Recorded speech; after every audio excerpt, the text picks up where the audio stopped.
Salut et bienvenue pour ce nouveau yoga tuto. Aujourd'hui, on va parler de Shavasana, notre posture appelée aussi du cadavre. Si tu as cliqué sur cette vidéo, c'est probablement que tu as un peu du mal avec Shavasana. Tu as peut-être du mal à te mettre à l'aise, à comprendre vraiment les bienfaits de Shavasana. Et qu'une fois qu'on arrive en Shavasana dans les cours, tu es plutôt la personne qui se lève, qui appuie sur stop de la vidéo et qui passe à autre chose. Alors, si c'est le cas, si j'ai bien réussi à te lire, je vais d'abord commencer ce tuto par t'expliquer un petit peu qu'est-ce que c'est Shavasana, pourquoi c'est important, qu'est-ce qui se passe dans notre corps en Shavasana. Et ensuite, on va simplement voir d'autres variations de Shavasana. En gros, comment s'installer confortablement en Shavasana et suivant par exemple nos petits mots, nos mots de dos, nos mots d'épaule, comment est-ce qu'on peut vraiment s'installer confortablement. Alors, sans plus attendre, la posture du cadavre. Elle est appelée comme ça car notre corps est en gros mort alors que notre esprit est encore éveillé. Shavasana, c'est vraiment ce moment suspendu entre la vie et la mort, entre le futur, le passé. C'est vraiment le pur présent, l'instant où le corps du yogi est mort, est inactif, mais son esprit est encore éveillé. Shavasana à la fin des pratiques, c'est aussi un moment pour que ton corps crée de la mémoire musculaire. Ça veut dire que, en gros, il prend tout ce qu'on a fait, tout ce que tu as ressenti pendant la pratique, là où tu t'es étiré, là où tu as trouvé de l'équilibre, où tu as senti « Ah, je peux relâcher ça, activer ci, trouver ce shape, cette posture » et il va l'intégrer en toi, dans tes muscles, pas dans ton cerveau, mais vraiment dans tes muscles. La prochaine fois que tu feras ces postures, eh bien tes muscles se souviendront et ce sera plus facile pour toi. C'est pour ça que Shavasana, c'est vraiment important et il faut pas le prendre à la légère. Si tu veux vraiment apprendre, intégrer en toi les apprentissages de ta pratique, fais Shavasana à chaque fois. Tu verras, ça changera la donne. Shavasana, c'est aussi un moment juste pour intégrer l'énergie de la pratique et faire une pause entre la pratique et le retour à la vie normale. Si tu es en plein flow, bim bim bim, et après le prof te dit Shavasana, et toi tu sors de ton tapis, tu fermes ton ordinateur, tu es c'est bon, j'en ai assez du yoga, et ben en fait tu passes à côté, en gros, des bienfaits du yoga. Parce que tu vas sortir d'un coup, d'un seul, passer à autre chose et en fait, tu n'auras rien intégré. Du coup, tu auras plutôt fait un workout, ce qui est pas mauvais, soyons d'accord. Je suis pas en train de dire que les workouts, c'est pas bien, mais c'est juste que tu ressentiras pas les effets énergétiques, les effets, on va dire, mentaux et les bienfaits physiques à long terme du yoga comparé à un workout où tu vas vraiment travailler uniquement sur ton corps, sur tes muscles, c'est vraiment quelque chose qui est plus, on va dire, terre à terre, que cette pratique qui est plus mystique et faite de moments un peu suspendus. Et c'est là qu'on va vraiment créer des bienfaits pour notre petite tête et notre petit cœur. Voilà, j'espère qu'avec toutes ces explications, je t'ai convaincu de faire Shavasana. Pour s'installer en Shavasana, comme je t'ai dit, on passe dans la partie 2 de notre tuto. Première chose, notre corps, il se refroidit quand il arrive en Shavasana. Même si on a fait le cours le plus hot de la vie, un power yoga où tu as transpiré des milliers de litres d'eau, ton corps va avoir très froid dès que tu t'arrêtes. Et même si d'ailleurs il fait 20, 22 degrés chez toi, c'est pas assez pour que ton corps il ait pas froid. Alors, accessoire numéro 1, des chaussettes. Très important parce qu'on a plus froid à nos extrémités. Alors attrape tes plus belles chaussettes. Je suis sûre que comme moi, tu as une collection de chaussettes colorées, toutes funky, avec des dessins. Alors avant de commencer ton yoga, tu prends tes chaussettes, tu les mets à côté de ton tapis. Au lieu d'avoir ton téléphone qui te filme, prends tes chaussettes pour Shavasana. Tu verras, ce sera beaucoup mieux. Chaussettes. Tu peux mettre un pull si tu as envie. Tu peux prendre une couverture. Alors évite de sortir ta couverture de ton lit, de ton duvet, mais prends un petit plaid, quelque chose qui peut te couvrir et te garder au chaud. Crée un petit cocon pour toi. S'il y a beaucoup de soleil, et je t'envie énormément, ou tu pratiques, parce que tu pratiques dehors par exemple, eh bien prends quelque chose pour couvrir tes yeux. Parce que comme ça, tes yeux vont pouvoir aussi se détendre.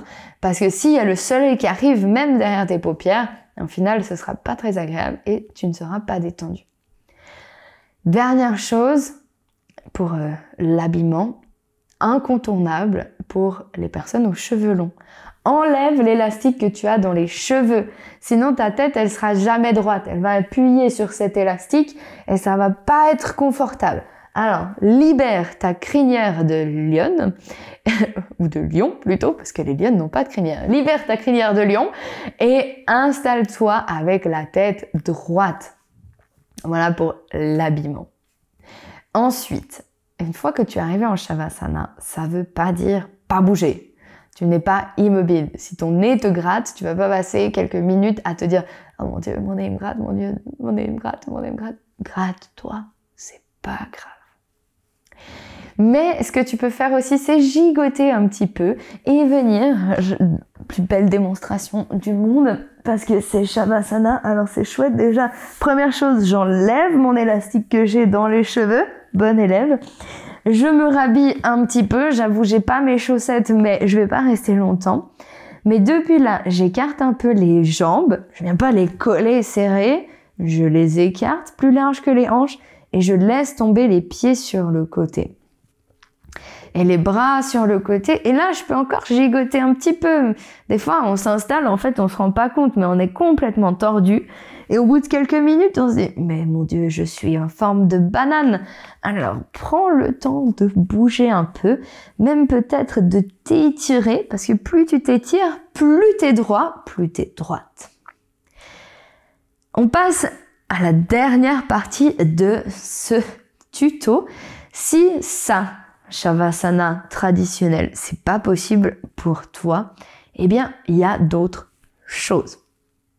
Déjà, tes bras, ils peuvent être sur le côté ou non.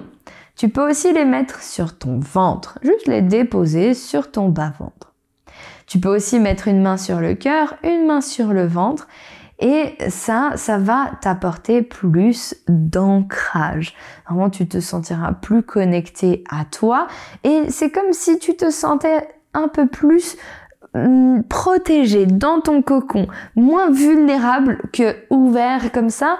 On est là, on est en contact avec notre corps et tout d'un coup, on a cette sensation de protection. Pour les jambes, si les jambes tendues, c'est bien, mais bon, t'aimerais autre chose, il y a deux options qui s'ouvrent à toi. Les jambes peuvent être pliées, les pieds l'un contre l'autre et les genoux qui sortent sur le côté. Ça, c'est un peu un Shavasana, on va dire, actif. Parce que tu vas amener de l'étirement dans tes adducteurs, de l'ouverture des hanches en Shavasana.